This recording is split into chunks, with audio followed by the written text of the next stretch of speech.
प्रिय विद्यार्थियों, हम पाठ 12 का अध्ययन कर रहे थे जिसका शीर्षक है संसार एक पुस्तक। पाठ 12 का शीर्षक क्या था? संसार एक पुस्तक है। इस पाठ के जो कवि हैं, इस पाठ के लेखक कौन है? जवाहरलाल नेहरू जी। जवाहरलाल नेहरू जी जो हैं वो किसको लिखते थे?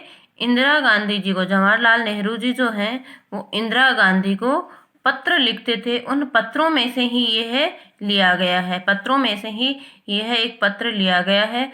जवाहरलाल नेहरू जी इंदिरा गांधी को अंग्रेजी में लिखते थे पत्र, तो इनका हिंदी में अनुवाद किसने किया था? मुंशी प्रेमचंद जी ने किया था। हमारे जो महान साहित्यकार हैं मुंशी प्रेमचंद जी, जो उपन्यासकार हैं, उन्होंने इसका क्या किया था? हिंदी में अनुवाद किया था इनके पत्रों का। तो इनकी एक पुस्तक है जवाहरलाल नेहरू जी की, पिता के पत्र पुत्री के नाम। जवाहरलाल नेहरू जी की पुस्तक है पिता के पत्र पुत्री के नाम। उसमें से ही यह लिया गया है पत्र। जो कौन लिख रहा है? जवाहरलाल नेहरू जी इंदिरा गांधी को लिख रहे हैं और इस संसार के बारे में वो बता रहे हैं। इस पाठ को हम पढ़ चुके हैं, थोड़ा जहाँ से हमने छोड़ा था वहां से अब हम पढ़ना प्रारंभ करते हैं। कोई जबान उर्दू, हिंदी या अंग्रेजी सीखने के लिए तुम्हें उसके अक्षर सीखने होते हैं। क्या कह रहे हैं कि कोई जबान उर्दू, मतलब कोई जबान अर्थात कोई भी भाषा बोली, जैसे उर्दू, हिंदी या अंग्रेजी सीखने के लिए तुम्हें उसके अक्षर सीखने होते हैं। जवाहरलाल नेहरू जी इंदिरा गांधी को क्या कह रहे हैं कि अगर आप कोई भी भाषा सीखने चाहते हो तो उसके लिए हमें सबसे पहले क्या सीखना पड़ता है? उसके अक्षर सीखने पड़ते हैं। इसी तरह पहले तुम्हें प्रकृति के अक्षर पढ़ने होंगे। अगर हम प्रकृति के बारे में जानना चाहते हैं, वापस देखना भाषा से जोड़ा है उन्होंने कि अगर हम किसी भाषा को सीखना चाहते हैं तो सबसे पहले हम क्या सीखेंगे? उसके अक्षर क्या है वो सीखेंगे। उसी तरह से अगर हम प्रकृति के बारे में पढ़ना चाहते हैं, प्रकृति के बारे में जानना चाहते हैं, तो हमें क्या करना पड़ेगा? सबसे पहले प्रकृति के अक्षर पढ़ने पड़ेंगे। तभी तुम उसकी कहानी उसके पत्थरों और चट्टानों की किताबों से पढ़ सकोगी। तभी तुम जान सकोगी उसकी कहानी पत्थरों के माध्यम से, चट्टानों के माध्यम से, इस संसार की कहानी किताबों से पढ़ सकोगी। शायद अब भी तुम उसे थोड़ा थोड़ा पढ़ना जानती हो। क्या कह रहे हैं नेहरू जी इंदिरा गांधी को कि शायद अब भी तुम इस संसार के बारे में इन पत्थरों में, इन जो चट्टाने हैं, इनसे थोड़ा थोड़ा पढ़ना जानती हो। जब तुम कोई छोटा सा गोल चमकीला रोड़ा देखती हो तो क्या वह तुम्हें कुछ नहीं बतलाता? मान लो तुम छोटा सा कोई गोल रोड़ा किसे कहते हैं? पत्थर का छोटा टुकड़ा। उसे देखती हो तो क्या तुम्हें वह कुछ बतलाता नहीं है? तुम्हें उसके बारे में कुछ जिज्ञासा होती होगी, कुछ बताता होगा वो कि ये कैसे गोल हुआ, चिकना और चमकीला हो गया, कि यह गोल, चिकना और चमकीला कैसे हो गया, उसके खुरदरे किनारे या कोनों का क्या हुआ, उसके खुरदरे किनारे और कोने कहाँ गए।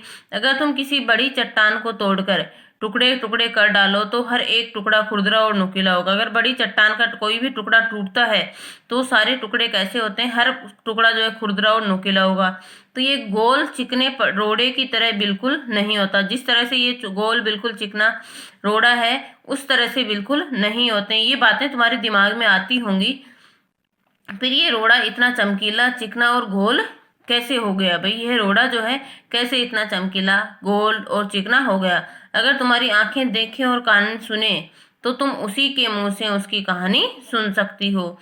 एक बार देखना क्या कह रहे हैं जवाहरलाल नेहरू जी इंदिरा गांधी से कि तुम थोड़ा थोड़ा शायद इसके बारे में पढ़ना भी जानती हो। जैसे अगर कोई तुम गोल और चमकीला जो रोड़ा देखती हो तो तुम्हें यह कुछ बतलाता होगा शायद कि ये गोल, चिकना और चमकीला कैसे हो गया, जैसे इसके खुरदरे किनारे कहाँ गए। कोई भी चट्टान से जब अगर हम कोई टुकड़े करते हैं तो वो कैसे होते हैं? नुकीले होते हैं और खुरदरे होते हैं। तो ये जो चिकना रोड़ा है ये बिल्कुल वैसा नहीं होता है। ये रोड़ा इतना चमकीला और चिकना कैसे बन गया, गोल कैसे बन गया? तो नेहरू जी कह रहे कि अगर तुम्हारी आंखें देखती हैं और कानों से अगर तुम सुनते हो तो उसी के मुंह से उसकी कहानी सुन सकती हो। वह तुमसे कहेगा कि एक समय जिसे शायद बहुत दिन गुजरे हों, वह भी एक चट्टान का टुकड़ा था। वह भी क्या था? एक चट्टान का टुकड़ा था। ठीक उसी टुकड़े की तरह उसमें किनारे और कोने थे जिसे तुम बड़ी चट्टान से तोड़ती हो। वो क्या कह रही है कि वो जो टुकड़ा है वो ही उत्तर दे देगा कि वह, जैसे वो कह रहा हो कि वह भी एक क्या था? चट्टान का टुकड़ा था। उसके भी किनारे और कोने थे जिसे तुम बड़ी चट्टान से तोड़ती हो। शायद वह किसी पहाड़ के दामन में पड़ा रहा। तब पानी आया और उसे बहाकर छोटी घाटी तक ले गया। वो चिकना कैसे हुआ देखना, पानी आता है और बहाकर छोटी घाटी तक ले गया। वहां से एक पहाड़ी नाले ने धकेलकर उसे एक छोटे से दरिया में पहुंचा दिया। इस छोटे से दरिया से वह बड़े दरिया में पहुंचा। इस बीच वह दरिया के पेंदे में लुढ़कता रहा, मतलब एक जगह से आगे लुढ़कता लुढ़कता चलता रहा। उसके किनारे घिस गए और वह चिकना और चमकदार हो गया। इस तरह वह कंकड़ बना जो तुम्हारे सामने। इस तरह से वह जो कंकड़ है वो गोल, चिकना और कैसे बन गया है, बिल्कुल चमकीला बन गया है, जो तुम्हारे सामने है।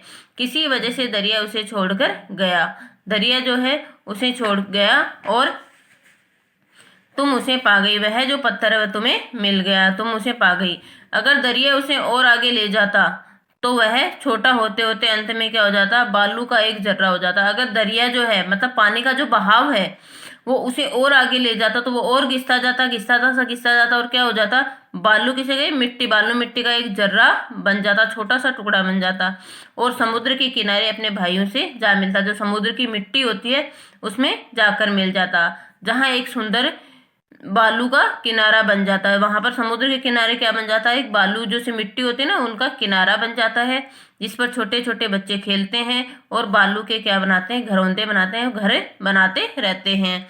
अगर एक छोटा सा रोड़ा तुम्हें इतनी बातें बता सकता है तो पहाड़ों और दूसरी चीजों से हमें जो हमारे चारों तरफ है, हमें और कितनी बातें मालूम हो सकती हैं। जवाहरलाल नेहरू जी क्या कह रहे हैं इंदिरा गांधी से कि अगर इतना छोटा सा टुकड़ा अगर हमें इतनी सारी बातें बता सकता है कि किस तरह से वह गोल चिकना हो गया है, तो फिर ये पहाड़ और जो नदियां हैं ये तो हमें बहुत सारी और बातें बता सकती हैं इस संसार के बारे में कि किस तरह से ये संसार आगे बढ़ा है। इस तरह से आज ये हमारा पाठ पूरा होता है।